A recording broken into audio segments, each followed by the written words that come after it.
To you, the all-night driver, out in your cab alone. To you, waiting for lunch break, as the minutes drag so slow. Take courage, turn the volume up, it's Labor Radio. This is Jamie Partridge with Labor Radio. I'm here with an interview of 3 candidates for the U.S. Congress, Oregon District 1, to replace David Wu in a special election on November 8th. I was unable to get all 3 candidates together in the same room for an interview, so tonight we have 8 questions, and each of the candidates answers each question. First, Labor Commissioner Brad Avakian, then State Senator Suzanne Bonamici, and finally State Representative Brad Witt. So I've spliced together their answers, and here goes. Commissioner Avakian, tell our listeners about your personal connection to the working class, to unions, and to advancing the working class movement. Well, before I was a civil rights and labor lawyer, when I was younger, I worked in construction, and before I was a lawyer, I worked in social services, and I know what it's like to work hard, to have trouble making ends meet.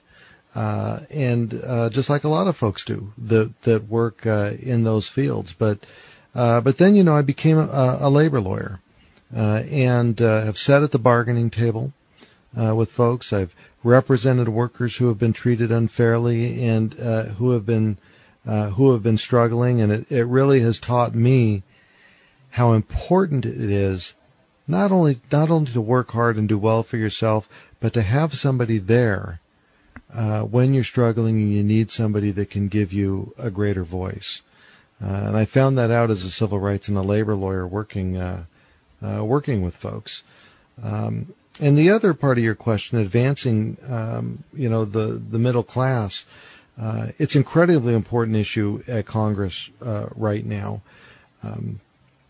The middle class is having a tough time in this country. We don't have enough jobs. We don't have enough good-paying jobs. Wall Street corporations are getting off scot-free on their taxes by hiding them off their investments offshore, and we have got to make sure that the rich in this country pay their fair share, and we take the burden off the backs of working-class families. That's the kind of thing I want to advance in Congress when I get there. Suzanne Bonamici. My grandfather came to this country from Italy.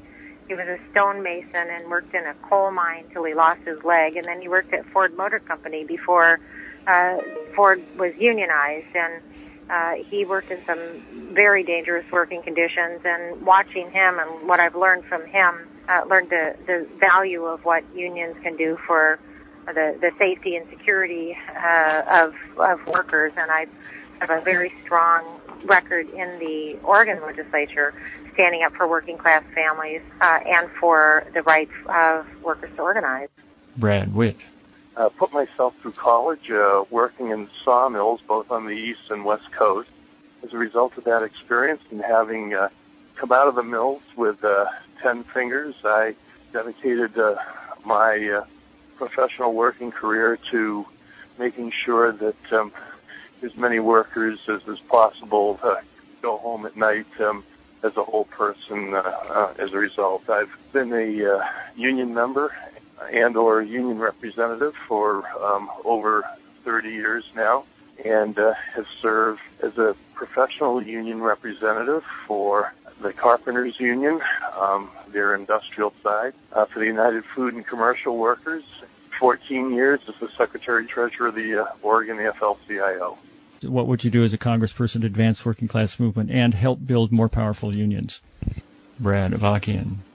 I did partially answer that, but there's more. In Oregon, when I served in the State House and the State Senate, I supported bills like card check. I passed the bill that allowed child and home health care workers the right to organize and bargain. And frankly, at Congress, we need to do everything we can to recognize the right to organize and bargain in this country. And another thing that's going on in Congress that's incredibly important is the National Labor Relations Board exists in order to provide justice and fairness for workers. And there's folks in Congress right now that want to decrease the funding for that very important board. And you can bet I'll be fighting there to make sure that there's a place workers can go for help. Suzanne Bonamici. Well, to advance the working class movement, I think we certainly need to stand up for the promise of Social Security and Medicare. I don't support balancing the budget on the back of the middle class or the most vulnerable. I think that the union movement is what really made the middle class strong in this country. Brad Witt. We need significant labor law reform in this country, and we need to make sure that our nation's public policy, which is to provide for freedom to organize and the right to choose a union and the ability to negotiate collective bargaining agreements in good faith, actually are enforced. And as it is today, all too often, employers view fighting unions as just a cost of doing business without penalties and deny folks the right to organize. All too often, they're terminated during organizing campaigns. They're singled out for retaliatory measures, and we need to put some teeth into our laws about the right to organize. If those kinds of actions are undertaken by employers, they need to ban from any kind of government contracts, and then when it's time to negotiate a contract, that there's a clock that's running, and if a contract isn't negotiated within a set period of time, then arbitrated or mediated settlement first, and then if mediation doesn't work, then it's referred to arbitration for a final settlement.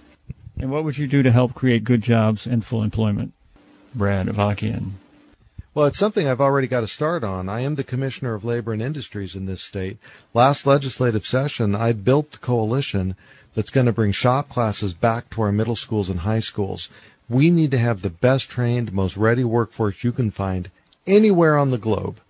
And that starts with bringing those classes back for our young people. The second is, we've got 30 million people in this country that aren't working enough hours to make ends meet. 200,000 of them nearly unemployed here in Oregon.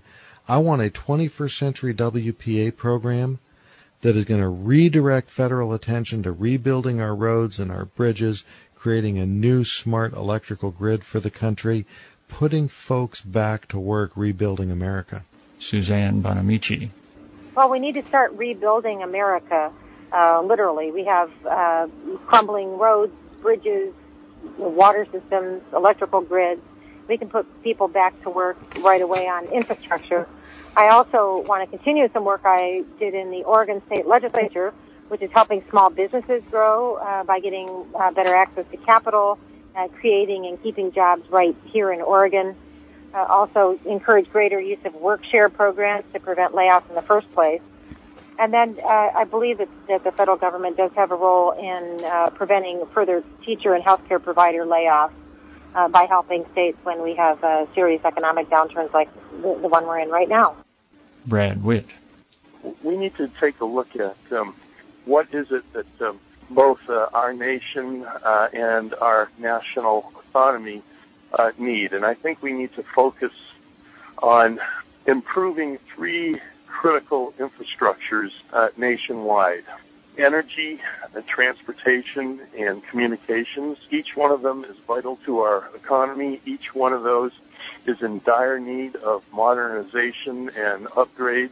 Along with that, we need to be taking a serious look at the modernization and upgrade of our public buildings, the state, county, local, and federal buildings. If we were to invest in this project now and be as serious about this as we were when our nation made a commitment and made it a priority to land a person on the moon, if we undertook that kind of program, that kind of approach, that kind of commitment, that investment now would yield us the most competitive, modern, and efficient national infrastructure of any nation in the world.